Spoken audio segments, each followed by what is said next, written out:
Ang daming questions, tanong ang mga Filipinos dito sa Sabah tungkol sa issue natin dyan po sa Pilipinas. Itong issue natin yon mega scandal.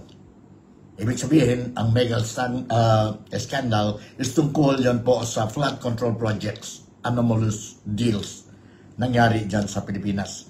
2022 hanggang 2025. At hindi lang yon sa 2022, no? Mayroon pa yung dapat tingnan natin ang authorities concerned to also look into what happened before 2022 po. Kasi yon ang mga tanong ng mga concerned Filipinos po, especially ang mga mahirap po. Kasi sabi nila, bakit lang daw during the time of President Ferdinand Bongbong Marcos, we are looking into it. Ngayon, mayroon din dyan po mga anomalya. Alleged nila, reportedly, anomalya po na nangyari during the time of the former or previous administrations, kagaya ang administration ni President Duterte, ang administration ni the late President, si Nonoy or Pinoy Aquino, as well as hanggang doon po sa panahon ni President Gloria Macapagal Arroyo. Huwag natin, don't worry about it, the book, no? Lalabas na lalabas ang katotohanan. The truth will always come out, no? Although it will be too hurting po. But sa ngayon, we are talking about 2022 hanggang 2025 dahil po grabe talaga ang kickback, grabe ang SOP, grabe ang ilang tao involved dito po sa anomalya. Hindi lang ang mga private sector natin po, ang mga contractors, especially when we talk about flood control projects. But involved na po, reportedly, and their names were mentioned, ang mga senador natin, ang mga congressmen natin, ang speaker mismo po ng House of Representatives. Grabe po. Grabe talaga. Kaya nga, galit na po ang mga Filipino. Ang bayan po, galit na tayo. Dahil we never expected that the gravity of this scandal, no? Na penetrate na po hanggang sa mga lawmakers natin po, sa mga legislators natin. At saka mga tanong dito po sa Malaysia, ang mga Filipino sa Malaysia po, bakit hanggang ngayon walang arrest warrant ng issue sa mga tao involved dito po sa skandalo? Why it is taking too long for them despite all the evidences po, despite itong mga individuals, mga culprits, sila mismo po nag-reveal na po, na-confess na pasensya, may kasalanan ako yung ginawa ganito. Totoo ito. May kalukuhan sa awarding of projects po, sa flood control projects po, lutong-luto na po.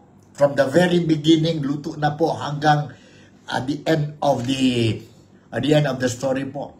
Sorry po, may ghost project po. Sorry. And ito ang totoo. So bakit hanggang ngayon wala pang arrest warrant sa mga tao nito po? Yon ang tanong ng mga Filipinos dito po sa Malaysia. Especially dito sa Sabah. Bakit ganon? Ito na ba ang sistema? Ang sistema natin sa Pilipinas ngayon? Dumating na ba hanggang ganyan na ang due process natin po? Ang due process para sa mga mayaman lang at hindi para sa mga taong bayan, kagaya natin, mga mahirap. And bakit itong mga investigador, let's say, itong sa Blue Ribbon Committee po, bakit ang mga investigador natin sa Blue Ribbon Committee, and I'm referring to the senators, not all, but ito po ang observation namin po, no? namin ang mga Filipinos dito sa Sabah. And I suppose, mayroon din mga ibang Filipinos po. Also notice po, na ang mga question raised to this resource person natin during the Blue Ribbon Committee po, kulang na kulang po. Obviously, itong mga resource person natin po, kagaya, okay, itong si Undersecretary po ng Department of Public Works and Highways, kahapon, during the Blue Ribbon Committee, that was Thursday ba yun? He spilled the beans. He named names, mga senador, that included also former Senator Nancy Binay, si former Senate Speaker Chis Escudero, si former Senator Bong Revilla, and others po.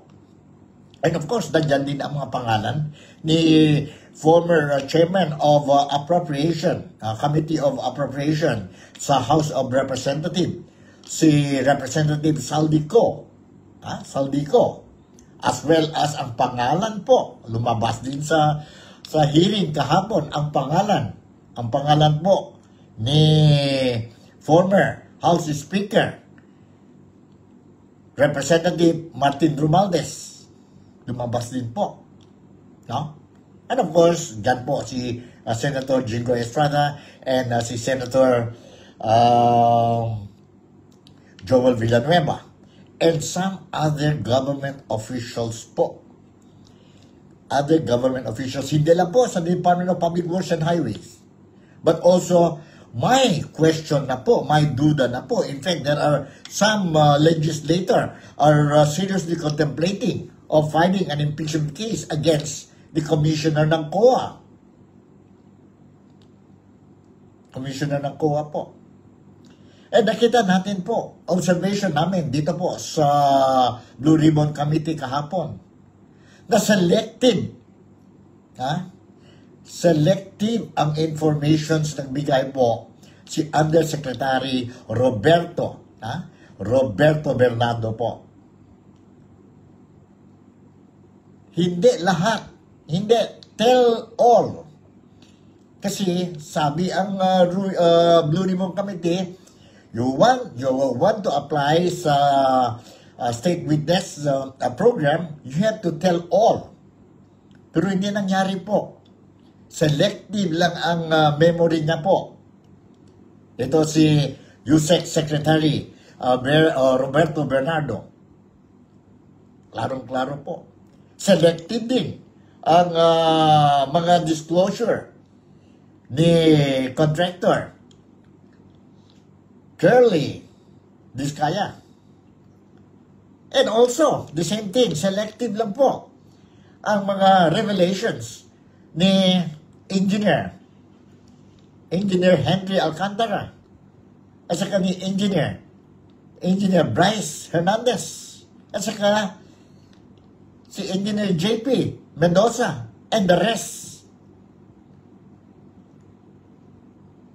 Bakit po? Ang mga senador natin, ang mga investigators natin po, investigating this case po, hindi talaga nagtutok na talaga po, no? Tutok na talaga, and nandyan na po mga ebidensya po, no? Is it, kaya nga sabi namin dito sa Sabah, are they trying to protect somebody or cover up? We hope not. Sana lang po, hindi itong wrong itong mga haka-haka namin dito sa Sabah po. But that's how we feel now. That's how I feel, personally. This is how I feel. I'm sorry to tell you that. This is how I feel. Bakit po? Si Representative Saldico, alam natin po, nasa labas siya. Yes, okay, it was announced. He went to United States of America for medical treatment. Last month pa yun po. And ang House of Representatives Speaker natin po, si Speaker D, already issued a directive, a memorandum, an order, informing Representative Saldico to return back to the Philippines within 10 days. Hindi pa tapos. Siguro, what? Kailan? Monday, no? Tapos, 10 days po. Failing which, he will be facing ang, sabihin natin, Ethics Committee ng House of Representatives. And, kung wala pa siya dito po sa Pilipinas, then he might or most likely face the same fate si former Congressman Ernie Teves faced. Yung nandun siya sa Timor. See? Now, kung seryoso talaga ang gobyerno o si Speaker D, I'm sorry, Mr. Speaker D po, no? Sana lang po, what we want to see also po. Now, you know already that he is in United States of America. And there are rumors that he went to France. He went to other countries po. And you want him to return back. Bakit po? Hindi nag-cancel ang passport niya po. Para hindi na siya pwede mag-travel from America, work together with the American government authorities para send him back to the Philippines. He can no longer travel kasi kanselado na po ang passport niya po. That happened to former Congressman Ernie Teves. See? You also canceled. Ano ba ito? Cancel ba yan? Ang travel passport ni Tony Harry Roque, if I'm not mistaken. Correct me if I'm wrong. See? But bakit ito si Representative Saldico? Wala. He's still free. Although may good news tayo dito po, I'm going to share with you mamaya in just a few seconds from now, nasabi ni Saldico, Representative Saldico, na he's going back to the Philippines. He will be returning to the Philippines 100% and face the charges. Answer the allegations. Ang involvement niya dito po sa national budget natin po. Dito po sa flood control projects. He's willing to face. He said, I confirm that I'm going back. But when? Kailan yan po? Hanggang dyan na lang ba? Ganun na lang ba respeto si Congressman, sabihin natin Saldi, sa institusyon ng House of Representatives? Hintayin ninyo. I already promised, but maghintay kayo po hanggang mag-uwi ako. Ano ba ito? Ganun na lang ba ang buhay natin, ang policies natin dito po sa Pilipinas? Wala nang respeto sa gobyerno natin. Yun po. These are the questions that we want to know. At saka hanggang kailan po maghintay namin? Maghintay namin, kami mga Filipino po, hanggang kailan? Maghintay whether we want to see talaga na these people will be put behind bars. There must be justice. They have to pay for the crimes that they have committed. We want to see that. And at the same time, we also want na whatever we can still get from them, ang mga properties nila, mga wealth nila that they stole from us po, kung pwede ma-recover pa. Hindi naman yun siguro 100%. Pero at least, makuha pa din natin po. No? Hindi lang peanuts. No? Hindi lang peanuts. So yun po. These are the questions that we want to hear from the authorities or from the government concerned. Mr. Marcos, Mr. President, Ferdinand Bongbong Marcos, can you come out openly? Nasaan ba ngayon ang presidente natin? Every time mayroon tayong mga itong klaseng mga hot issues po, no? There's nowhere we can find ang presidente natin. Normally, remember, you see, I hate to compare, but real talk lang tayo. During the time of former President Rodrigo Roa Duterte, kung may mga issues like this, po, big issues, controversial issues po, immediately po, the following day or even sa gabi pa lang po, maglabas na ang presidente, si Tatay Digong po, and give the way how we look at the situation po. He will already inform. Most of the time, when he talk, especially sa corruption, kasi we know him very well, na he's one leader who is really against graft and corruption. He will be talking po in a very sarcastic, and some people say it's unbecoming of a statement. Kasi he is talking sa lengguwahe ng mga criminal. If you are a criminal, he will talk to you like a criminal. Kaya na po, that's what you get kay Tatay Digong. Pero at least po nakita natin po. Nakita natin po ang reaction agad-agad ng presidente. Ngayon po si Ferdinand Bongbong Marcos or PBBM, nasaan pa? Nasaan na po? Hanggang ngayon wala pa. But anyway, we'll talk about it later on. Diyan lang po. These are some of the questions that we want to pass or ang mga Filipinos po. At saka ako po, we want to pass dito po sa programa natin, Nick Talk, The Real Talk with Nico po for today. No? Itong programa is for dedicated talaga ito po sa mga Filipinos dito sa Malaysia, particularly dito sa Sabah po, dahil alam ko po na mahirap ang mga Filipinos, overseas Filipino workers po, no? We cannot get the straight news, no? Dahil sa mga trabaho namin, no? But at least mayroon tayo isang programa na at least later on they can replay this program and they will be informed ang mga latest or they will also get the news kung ano ba nangyari sa Pilipinas po via itong sabihin natin programa natin Nick Talk, The Real Talk with Nico. Alright. So, ingat tayo. Before I give you a story about itong flood control projects po at saka what's the latest news tungkol sa Representative Saldico, I just want to remind all of you po na maski dito sa Kota Kinabalu ngayon, medyo I think it will rain anytime soon.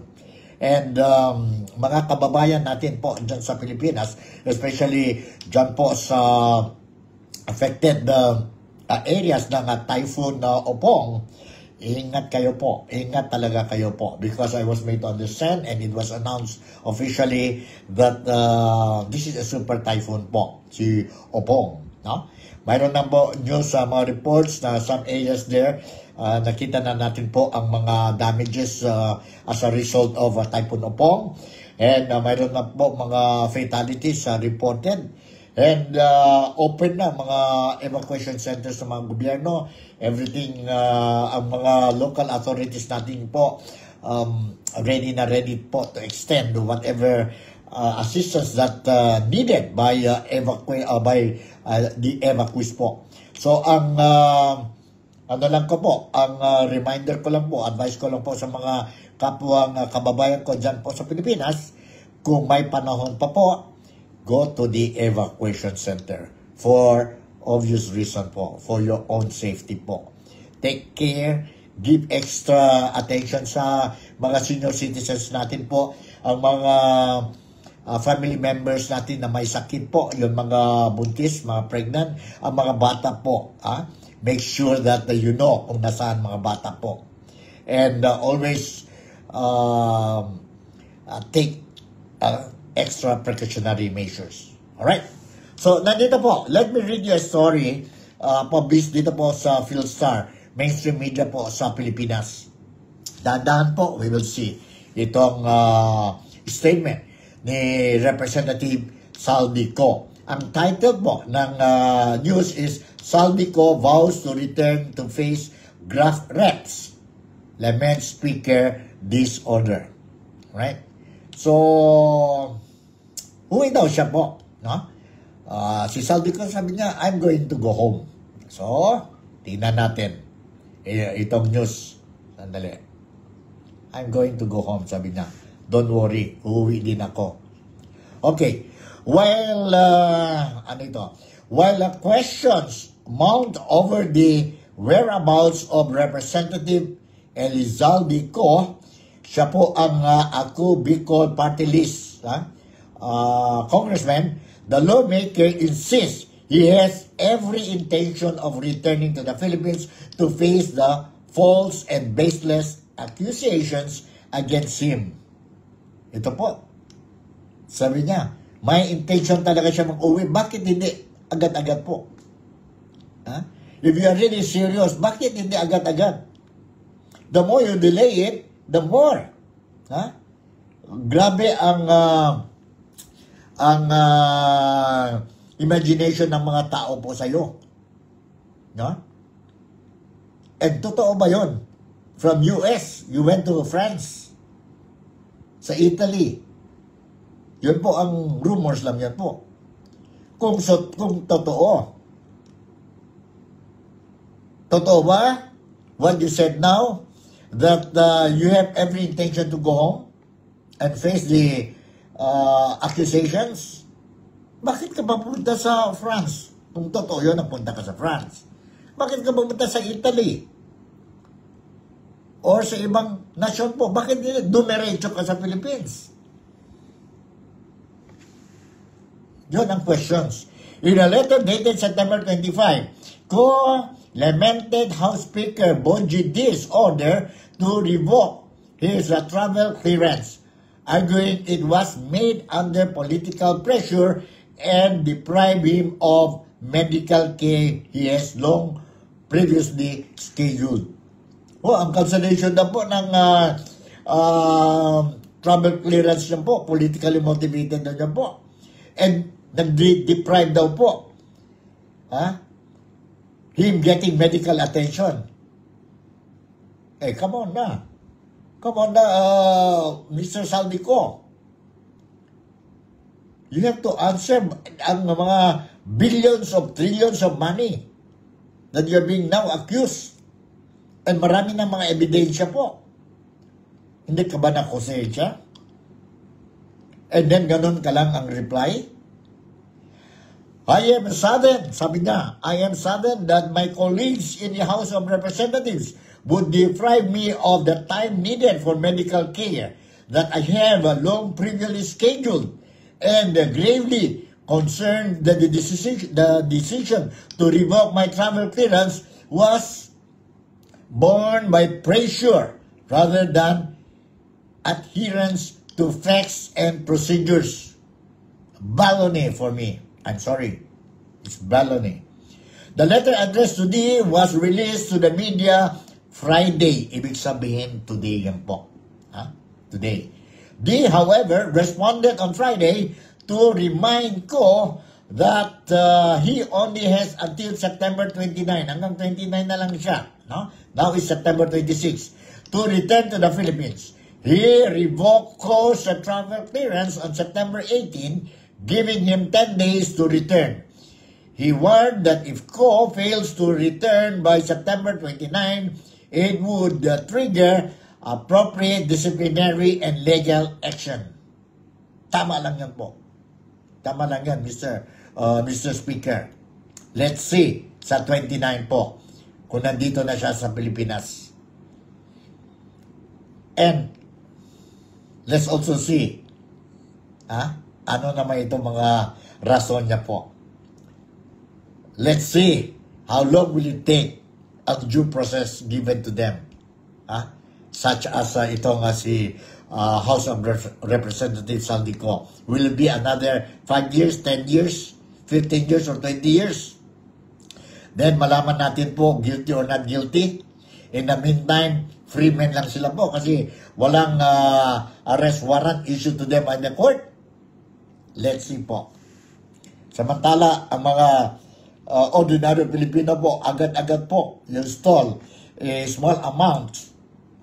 Small amount po, but the following day, agad-agad po, nasa kalaboso na. Pero itong mga tao na ito po, by the billions, by the trillions, nagnakaw sa atin po, we don't know kung kailan po, whether they will be behind bars or not, we don't know po.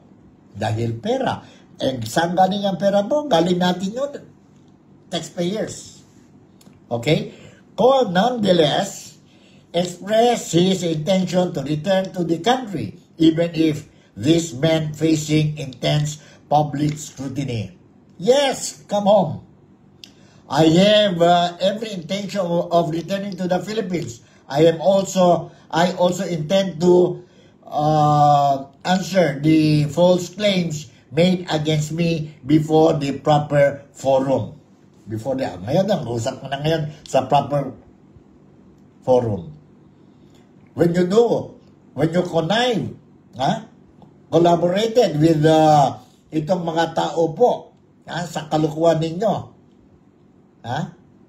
yun is a proper forum yan po. Kasi billions of money. Just imagine po. How rich is this Saldico? Meron siya mga choppers, helicopters, may mga jets siya po. Mga bahay, left and right po. Hindi lang sa Pilipinas, but doon po sa ibang nasyon. Baka lang ang sweldo ng congressman. Allowance ng congressman every month, I think is around 200, 220, 218, or let's say 250 pesos, 250,000 pesos a month. Ang mga properties mo, can you buy itong mga, sabihin natin, helicopters, choppers, jet, malaking bahay? Saan galing ang pera? Saan galing ang pera mo?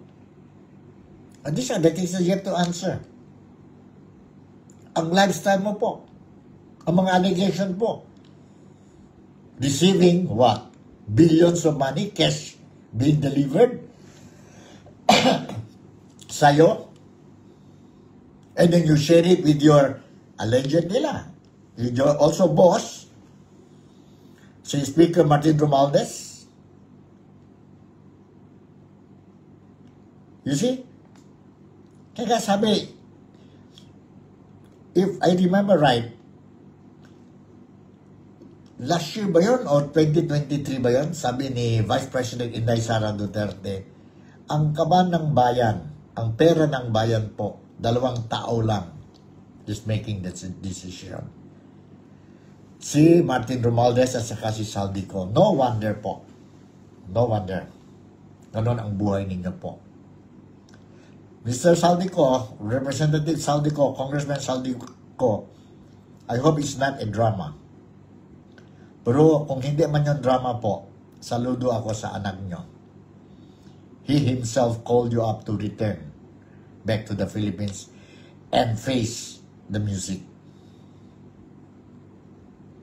He's willing, in the event you decide to disown him, okay yan sa kanya po. Kasi sabi niya, apektado na ang reputasyon niya ng pamilya ninyo po.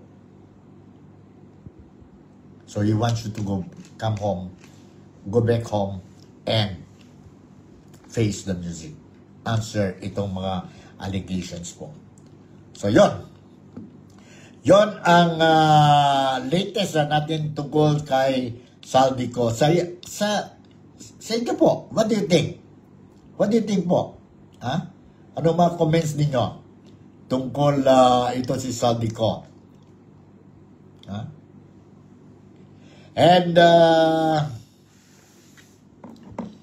ongoing po ang investigations ng flood control projects dyan po sa Pilipinas. Sana they will speed up po. No? They will speed up. And itong mga tao po involved will pay for the crimes that they have committed. In the meantime, let me share with you muna po ang footage dito po wherein dahil itong anomalous deals po, galit na galit ang mga Filipino ngayon po. And last Sunday, mayroon tayo ito, sabihin natin, itong big gathering or rally nagawa po sa Pilipinas dyan, particularly dyan po sa Luneta Park at saka sa EDSA Shrine, ang People's Power Monument po. So daming tao, only to voice our sentiment, our disappointment, that we are outraged with what is happening in the Philippines, itong corruption sa Pilipinas po. But it doesn't mean na tapos na po ang rally. It doesn't mean na tapos na din. Tapos na din ang fight ng mga Filipinos po against corruption po. In fact, daily yan po. According to the organizers po, may daily gatherings or rallies tayo po sa Pilipinas po, everywhere in the Philippines, kagaya ito po.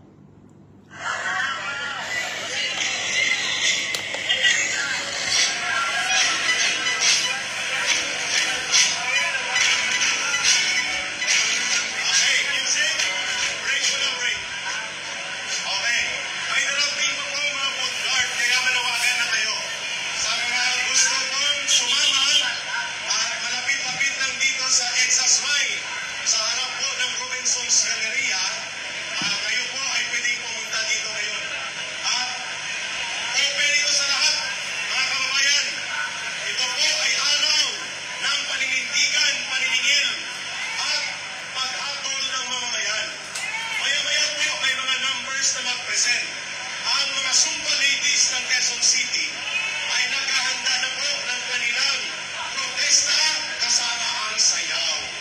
Ayun. At ang mga sa paligid po, sa lahat ng mga nanonood at nakikinig, hindi po ito birthday party. Kayo po ay kasama sa protesta. Makilahok at pumunta po dito. Walang bayad dito. May pagkain pa, lugaw at pandesal. Okay? May mga tubig pa na nagtutulay. So lahat tayo, forward na ang Zumba ladies. Go ahead. Ready na ba ang Zumba ladies? Zumba ladies, please prepare. At sa ating kapulisan, i-assist nyo na lang po. At mag-perform dito. Sige. Ang music, ipa-ready na. Ang mga placards o mga sumasayaw ay gamitin na po natin. Alright, yun po. Everyday yan po. Mayroon everywhere sa Pilipinas po. No? Everyday may mga gatherings po to show that ganit tayo sa corruption. And according to the organizers ng rally last Sunday, September 21 po, no? Dalawang rallies yun po. Day news po, dyan sa Luneta at saka dyan po sa Quezon. No? Now, they are now working for another big rally scheduled to be on November 30. November 30, Bonifacio Day, if I'm not mistaken. Bonifacio Day o Rizal Day. No? November 30 po. But ang clamor ng mga tao po sa organizers, no? Kasi ibang organizers sa Luneta, iba din yun sa EDSA. But they sat down already and planning for the next rally, big rally po to be scheduled temporarily. Identified silang date, and that is November 30. Kasi significant, kagaya sa, sabihin natin, anniversary ng martial law, no? September 21. And they saw that November 30 is a significant day sa history ng Pilipinas, kaya nga they chose itong November 30.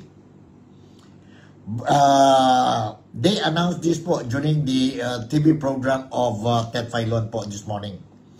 But ang dami po ng mga tao nag-response po, or they gave their comments during the program po. Sabi nila, it will be too long to wait. Too long. Matagal daw po yun. Dapat, while the iron is still hot, we have to bend it. So gusto nila po, gusto mga Filipina po, Maskin ako, gusto ko po, I don't agree sa 30 pa po because now is September pa lang po, end of September na tayo. So another 1 month, 2 months na, we put it 2 months kasi end of November.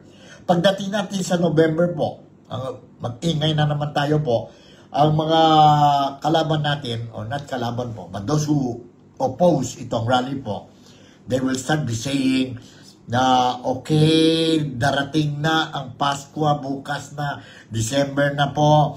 We have to spread the spirit of love, care, and merrymaking.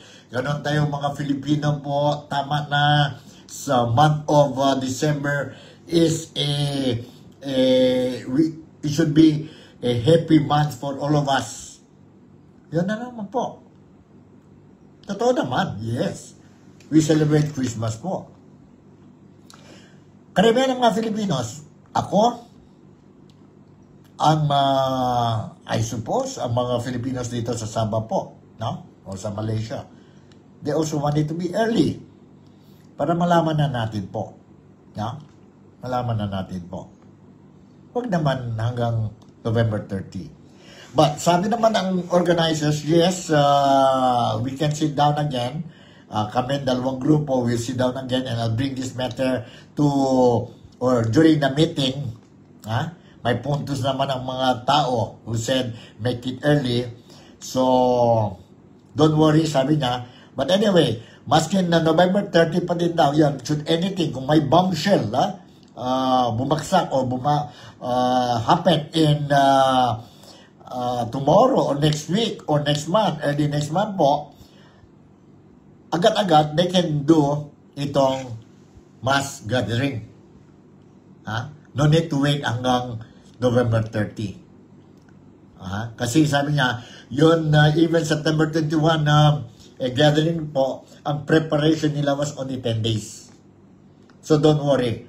Ngayon, organized na sila, and should anything happen, kung may bombshell, then immediately they can organize a big rally. No? A big rally po. So, yun lang po. No? Yun ang mga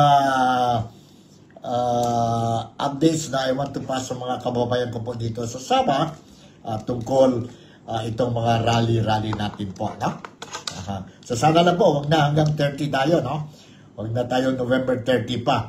Okay. The other thing I want to share with you po, itong, remember, kahapon, ito si VIP escort ni Saldico, no? Former Marine soldier, si Orly Guteza, no? Pumunta siya dyan po sa Senado and revealed itong his personal knowledge po about luggages filled with money they receive from Representative or Congressman Eric Yap, dinala sa bahay ni Saldico, and then sila din po sent a portion of that bulk, 48 luggages, no?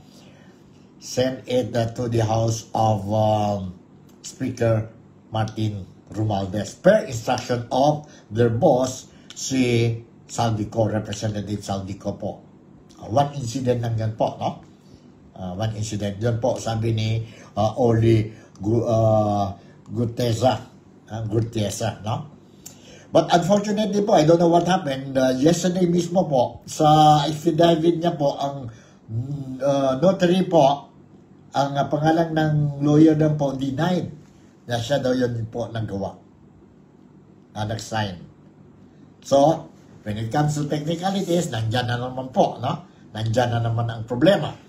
Now, mayroon yan na interview si Ted Filon, DJ Sasha, this morning po, and they ask ang comment ng isang lawyer natin po, no? Dyan sa Pilipinas, political analyst, si Attorney Howard Calleja, no? Now, let me share with you itong footage niya po. Para at least malaman natin po, you will have an idea. Nandito po. Hold on, ha? Nandito. Linaw dito is that kasi kung notarized yan, ibig sabihin under oath, ibig sabihin may perjurious document yan, no? Or ibig sabihin hindi yan tama. Kaya parang nagbibigay ng lamat o ng duda sa dokumento at sa linalaman ng dokumento, meaning yung mga sinabi ni Gutesa. So, kung yan tinatanggi ng notaryo, it gives parang kaduda-duda or hindi natin alam kung paniniwalaan ang katotohanan kasi ang rule natin sa batas kung meron kang konting kamalian, parang nagiging mali yung buong salaysay. So, it gives a question to his integrity and to his statements. Okay. It gives a question to his integrity at dun mismo kung nasa saan po siya, which is the Senate. Pero kahapon po, bago magsimula yung hearing, tama po, di ba, pinanunumpa po itong mga tao na nagbibigay po no, ng mga pahayag doon sa Senado. May legal way pa rin po ba yun kahit sinasabi na hindi ko pangalan yan, hindi ako nagnotaryo dyan, the fact na nanumpa na siya bago po yung kanyang salaysay? Opo, yung kanyang panunumpa, ibig sabihin ko ano yung sinabi niya doon, he swore to it. Kaso nga lang, when you look at a factual hearing or kung ikaw buwes at titingin ka, magtitimbang ka ng mga ebidensya, titingnan mo lahat ng sinasabi nung testigo, no? In this case ni Gutesa. So, yung kanyang pagbibigay duda sa kanyang affidavit, sabi ko nga nagbigay ng lamat. Although nag-swear siya, as I said, that only puts question to everything that he says. Hindi naman natin sasabihin lahat yun mali o lahat yun tama. Pero let's be careful kung ano yung mga sinabi niya at wag lang natin tanggapin na lahat yung katotohanan dahil may lamat nga na kumbaga sa kanyang panimulang salaysay. No? So I think we have to be more discerning and more careful kung ano yung ating paniniwalaan at ano yung tatanggapin natin na katotohanan. Okay. Alright, yun po, narinig natin po, no? So that's the situation now po, no? That's the situation now. So sana lang po, we'll see. Wala pang announcement kung kailan ang next hearing. But anytime, it will be announced by Senator Ping Lacson, who is the Blue Ribbon Committee Chairman po. And once alam na natin po ang next date of hearing dates nila po, I will inform you and I will cover it po and I will make sure that you will be informed of what transpired during the hearing po, no? During the hearing. Again lang po, before we conclude this program natin po on Friday, September 26 na po, no? Again lang po, I'm calling or we just want to inform ang presidente natin dyan po sa Pilipinas, na ang mga Pilipino dito po sa Malaysia, particular po kami dito sa Sabah po, no? We really want, we will not stop our fight, no? Together with the other Filipinos, kababayan namin po sa ibang parte ng mundo at saka mga kapatid namin dyan po sa Pilipinas. We will continue to join hands and voice our sentiments po, our anger. And we want that these people po mentioned at sino-sino pa po, no? We want them to be to pay for the crimes that they have committed po. Para may justice, may accountability, dapat po may transparency. And itong mga resource persons natin po that itong Blue Ribbon Committee is inviting po, no? Itong tell all, make sure they are telling all, no? Kasi the way things are moving now, since day one, hanggang ngayon po, they are not telling all. Be it si Diskaya family, husband and wife, be it si Hernandez, be it si Alcantara, be it si Bernardo, be it anybody. That's how we look at it. They are not telling all.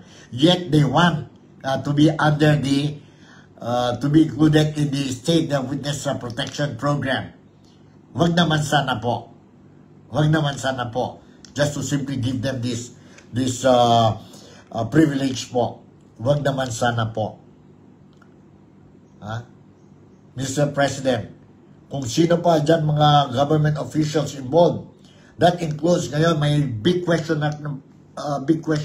mark na po ang COA commissioner po. You'll be monitoring the next move dyan po sa COA because apparently they had something to do with this anomalous transactions po. And you just imagine, sabi pa ni Undersecretary Roberto Bernardo po, lahat daw ang mga biddings for projects po, particularly itong flood control projects nationwide po, lutong-luto na. Lutong-luto na. In other words, just imagine ilang tao po involved kung you are saying lutong-luto na po itong mga projects po nationwide. Ilang tao involved dyan po? Thousands of them po. Sa Department of Public Works and Highways alone po, ilan mga engineers involved? Dyan po sa mga auditors natin po. Dyan po sa other departments natin po. Kung may parehas kalokohan po. So ilan ang involved? Busy ang ombudsman natin po. Ang Sandigan Bayan natin po. They will be very busy for how many donkey years po. And how long maglabas po ang resulta po. How long will we wait? Will we wait for another 15 years, 20 years, just like what happened sa mga cases mentioned by Ted Filon? A simple crime, it took 15 days. Naglabas na po ang final decision. It took 20 years, 15 years. Isang tao lang yan po. And ito, we are talking about hundreds or thousands of government servants involved sa kalukuhan po. Involved sa kalukuhan. I hope these people, especially mga engineers, they will cooperate po. They will cooperate and come out openly po sa ICI, Independent Commission for Infrastructure Design or aim to investigate itong anomalya po. Let's listen to the appeal of Department of Public Works and Highways Secretary si Vince Dizon. Nandito po. Let's listen to this. Unang-una, sa mga ibang DE sa buong Pilipinas, kung ako sa inyo, huwag nyo na akong hintayin na pumunta sa mga distrito ninyo at makakita din ng ganito. Lumapit na kayo, mag-come forward na kayo, mag-come clean na kayo kasi mahuhuli at mahuhuli din kayo ng ICI. Sa DE, sa mga regional director, magsabi na kayo. Huwag nyo nang hihintayin na umabot pa sa ganito. Lumapit na kayo, umami na kayo, mahuhuli din kayo. At sinasabi ko sa inyo, wala akong pakialam kahit maubos lahat ng DE sa Pilipinas. Kahit maubos lahat ng RD sa Pilipinas. Wala akong pakialam. Kung kinakailangan maubos kayong lahat, uubusin namin kayo. At ipopromote na lang natin yung mga maayos dito sa DPWH na hindi ginagawa yung kumukha nung ginawa dito. Unang-una, no? Alright, narinig natin po. We will support you, Secretary Vince Dizon po. We will support you for as long as we are going against itong mga corrupt government servants natin po. Nandyan kami. We are behind you po. We are behind you. Ano ba? Kailangan na ba ito ngayon? Is this the right time for our mga legislators natin? Mga legislators natin. Be it sa Congress and sa Senado po. Is it the time, the right time for them to make a law, to pass a bill para maglagay na ang death penalty sa Pilipinas for corruption and illegal drugs offenders? Wala na silang takot sa gobyerno po, sa polisiya ng gobyerno po, sa laws of the land. Wala na silang takot. Mismo, elected officials natin po, politicians, involved sa kalokohan po. Wala na silang takot po. Ibig sabihin, malakas ang backup nila sa itaas. And sino yan sa itaas, we don't know po. No? Kaya nga, they're very confident, they're daring. Nothing will happen to them if they will break the law. Imagine, meron pa isang senator were saying, pwede mag-bend ang law. I'm sorry lang. I'm sorry. No one is above the law. How can you say that we can bend the law? I'm really sorry for that senator. Who is that senator? Si Senator Erwin Tulfo. I'm sorry, sir. I think that was a mistake on your part. A mistake on your part po. Anyway, sige lang, hanggang dito na lang muna ang programa natin dito, Daddy Talk with Nico. Medyo mahaba na yata ang ano natin. All I wish now is you will have a happy weekend. Bukas Saturday and Sunday po. Sige lang po. Enjoy kayo sa 2 days holiday weekend holidays natin po.